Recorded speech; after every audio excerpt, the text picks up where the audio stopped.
सिंधुदुर्गामधल्या तळकोकणामध्ये नाचणीच्या पिकावरती ढगाळ वातावरणाचं सावट आहे। शेतकऱ्यांची चिंता वाढली आहे। काढणीसाठी तयार नाचणी धोक्यात येण्याची शक्यता। अवकाळी पाऊस पडला तर नाचणी गळून मोठं नुकसान होण्याची भीती। बीड जिल्ह्यामधील 156 हेक्टरवरच्या पिकांना अवकाळी आणि गारपिटीचा तडाखा। प्रशासनाचे पंचनाम्याचे आदेश। 136 हेक्टरवरती बागायत आणि 20 हेक्टरवरती फळबागा पिकांचं नुकसान। राज्यामध्ये झालेल्या पूर्व मोसमी पाऊस आणि गारपिटीचा पिकांसह फळबागांना मोठा फटका।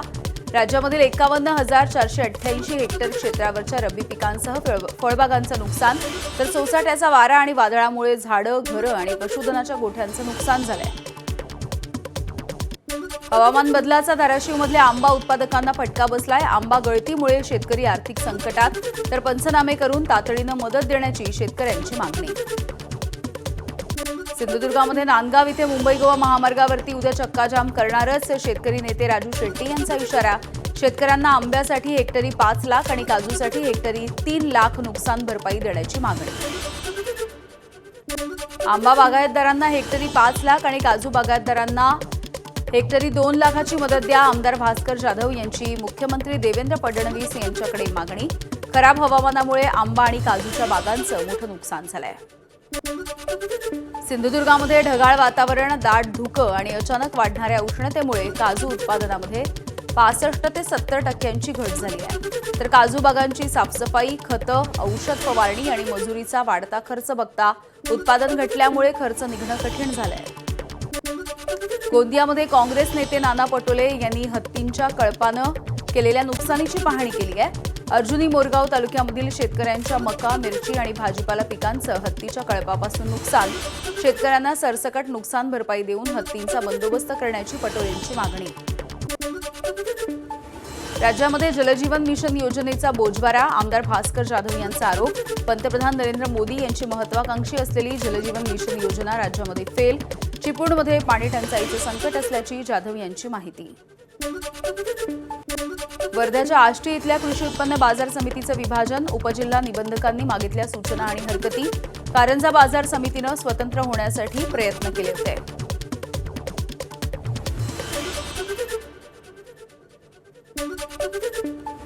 अहिल्यानगरच्या औद्योगिक वसाहतीमध्ये सुरळीत गॅस पुरवठा व्हावा यासाठी पालकमंत्री राधाकृष्ण विखे पाटील यांनी आढावा बैठक घेतली आहे। उद्योगांना प्राधान्यक्रमानुसार गॅसची उपलब्धता करून दिली जाणार, विखे पाटील यांची माहिती।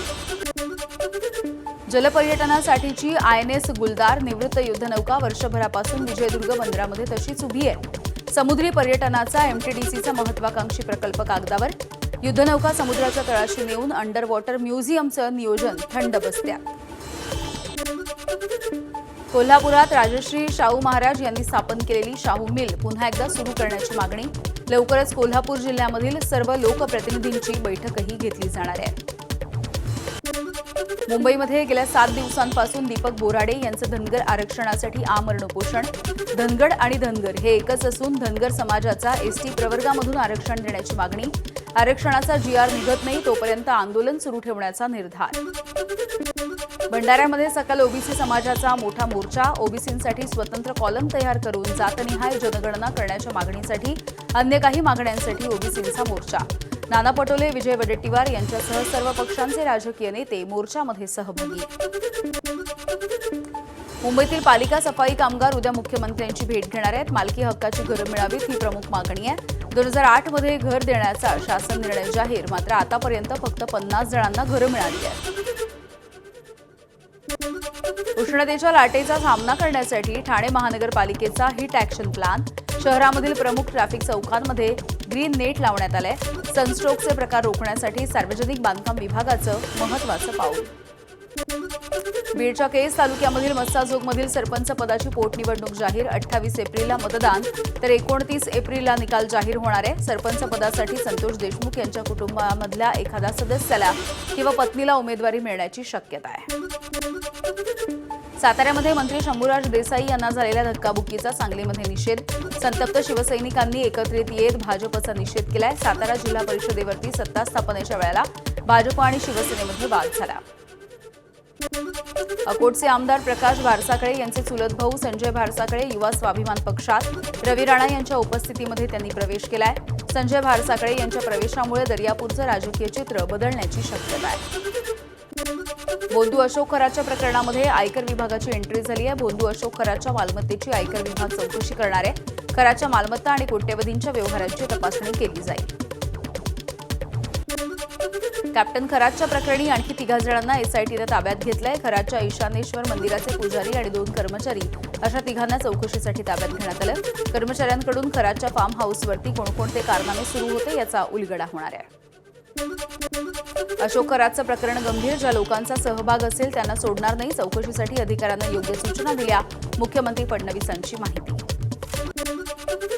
अशोक खराच्या प्रकरणी राजकारण करू नका. ज्यांनी खराच्या संस्थेला पाणी दिलं त्यांना काय शिक्षा करायची, आरोप करणाऱ्यांना मुख्यमंत्री फडणवीसांचं उत्तर. मंत्रिमंडळाची बैठक घेऊन खरातला 40 किलोमीटरची पाण्याची पाईपलाईन देखील देण्यात आली असा आरोपही फडणवीसांनी केला.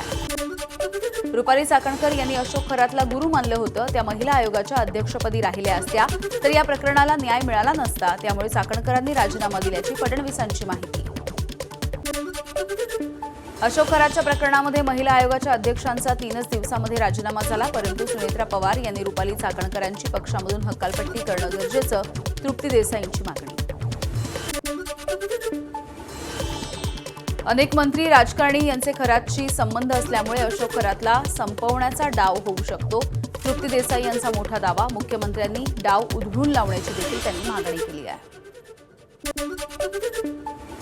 रुपाली चाकणकर यांच्या आशीर्वादामुळे खरातचं विकृत कृत्य सुरू होतं. चाकणकरांमुळे मंत्रिमंडळामधील मंत्री खरातच्या दरबारी. राष्ट्रवादीच्या नेत्या रुपाली ठोंबरे पाटील यांचा गंभीर आरोप. भोंदू खरातवरती आता वन्यजीव कायद्याची टांगती तलवार आहे. तांत्रिक विधीसाठी कोल्ह्याचे कान आणि सुगंधी कस्तुरीचा वापर केल्याची माहिती. अनिसच्या पदाधिकाऱ्यांकडून चौकशी करण्याची देखील मागणी होती आहे.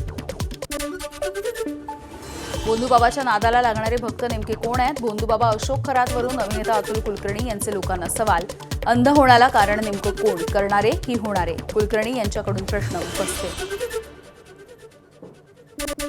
विरारमध्ये शारदा हाईट्स या इमारतीच्या 8व्या मजल्याला आग लागली. शॉर्ट सर्किटमुळे भीषण आग लागल्याची घटना घडलेली आहे.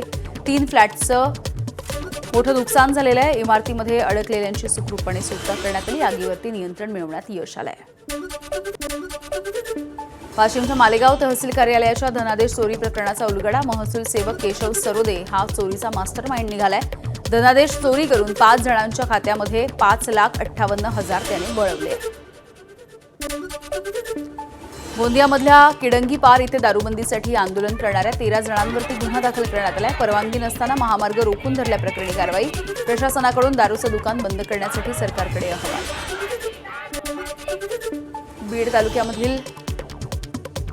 बीड जिल्ह्यातल्या जरूड इथे तरुणाच्या अपघाती मृत्यूनंतर 2 जणांना दृष्टी मिळणार आहे. सूरज कोरडे याच्या कुटुंबियांनी नेत्रदानाचा निर्णय घेतलाय.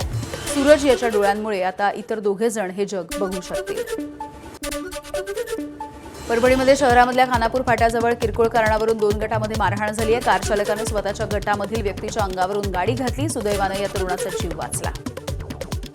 वांद्रे रेल्वे स्थानकावरती बांगलादेशींचं अतिक्रमण हटवलंय. भाजपचे नेते केट सोमय्या यांनी हा व्हिडिओ ट्विट केला होता. फलाटाच्या आसपास मोठं अतिक्रमण झालेलं दिसतंय. अनेक परदेशी पर्यटकांनी याचे व्हिडिओ देखील व्हायरल केले. धाराशिवमध्ये 10,38,00,000पेक्षा अधिक किमतीचे अंमली पदार्थ जप्त करण्यात आले. नळदुर्ग तुळजापूर या रोडवरती नाकाबंदीच्या दरम्यान हाशिम ऑइल जप्त. पोलिसांनी पाठलाग करून संशयास्पद कारमधून 2 अज्ञात इसमांच्या विरोधात गुन्हा दाखल केला आहे. मुंबईमधील प्रसिद्ध सिद्धिविनायकाच्या मंदिरामध्ये चोरीचा प्रकार घडलाय. मंदिरामधील कर्मचाऱ्यांनाच दानपेटीमधल्या पैशांवरती डल्ला मारलाय. दादर पोलिसांनी आरोपीला अटक केली आहे. मंदिरामधील सीसीटीव्हीमुळे चोरीचा हा सगळा प्रकार समोर आलाय. पुण्यामध्ये ऑनलाईन इलेक्ट्रिक शेगडी घेणं हे महागात पडलंय. ज्येष्ठ नागरिकाची सायबर चोरट्यांनी 3,10,000 रुपयांची फसवणूक केली. कोथरूड पोलिसांकडून सायबर चोरट्यांच्या विरोधात गुन्हा दाखल. दिग्दर्शक रोहित शेट्टीच्या घरावरती झालेल्या गोळीबाराच्या प्रकरणी आणखी एका आरोपीला अटक करण्यात आली. लॉरेन्स बिश्नोई टोळीचा हस्तक असलेला गोलू पंडित उर्फ प्रदीप शर्मा याला उत्तर प्रदेशमधून अटक. वाशिममध्ये चालत्या बसमधून दागिने चोरी करणारी टोळी जेरबंद. महिला प्रवाशांना लक्ष्य करत दागिन्यांवरती डल्ला मारला जायचा. संभाजीनगर इथल्या टोळीला वाशिम पोलिसांनी अटक केली आहे. ओबीसी नेते शब्बीर अन्सारी यांचं वृद्धापकाळानं निधन झालंय. वयाच्या 79व्या वर्षी त्यांनी अखेरचा श्वास घेतला. भाजपचे प्रदेशाध्यक्ष रवींद्र चव्हाण यांनी मॉरिशसचे राष्ट्राध्यक्ष धरमबीर गोकुल यांची भेट घेतली आहे। या भेटीच्या दरम्यान भारत आणि मॉरिशसमधील मैत्रीच्या संदर्भात चर्चा झाली, तर इंधन तुटवड्याच्या दरम्यान भारत सरकार आणि इंडियन ऑइल यांनी केलेल्या सहकार्याबद्दल गोकुल यांनी भारताचे आभार मानले आहेत। पंतप्रधान नरेंद्र मोदी यांच्या शिरपेचामध्ये आणखी एक मानाचा तुरा। मोदी बनले सर्वाधिक काळ पदावरती राहणारे सरकार प्रमुख। सिक्कीमचे मुख्यमंत्री पवन कुमार चामलिंग यांचा विक्रम मोडीत। चामलिंग हे 8,930 दिवस मुख्यमंत्री पदावरती होते आणि मोदींचा आज मुख्यमंत्री आणि पंतप्रधान पदावरचा 8,931वा दिवस आहे। 170 दिवसाच्या नंतर आपल्या लोकांना भेटून बरं वाटलं। आम्ही जे काही काम करतोय त्यासाठी नव्या सूर्योदयाची सुरुवात झाली आहे। सामाजिक कार्यकर्ते सोनम वांगचुक यांचं विधान। साथ देणाऱ्या सगळ्या लोकांचे त्यांनी आभार मानले। राजस्थानमधल्या उदयपूरमध्ये गंगोर उत्सव उत्साहामध्ये साजरा होतोय। गंगोर घाटावरती पारंपरिक पद्धतीने उत्सव साजरा केला जातो। महिलांचा पारंपरिक वेशभूषेमध्ये सहभाग आणि बोटींमध्ये बसून महिलांनी प्रार्थना केली आहे। देशामधील सर्वाधिक गर्दीच्या स्थानकांपैकी एक असलेल्या नवी दिल्ली रेल्वे स्थानकाला AI आधारित सुरक्षा कवच मिळाले। उच्च तंत्रज्ञान कॅमेरे, रिअल टाइम मॉनिटरिंग आणि डिजिटल तंत्रज्ञानाचा वापर। अनधिकृत प्रवाशांना रोखण्यासाठी उपाययोजना। एबीपी माझा, उघडा डोळे बघा नीट।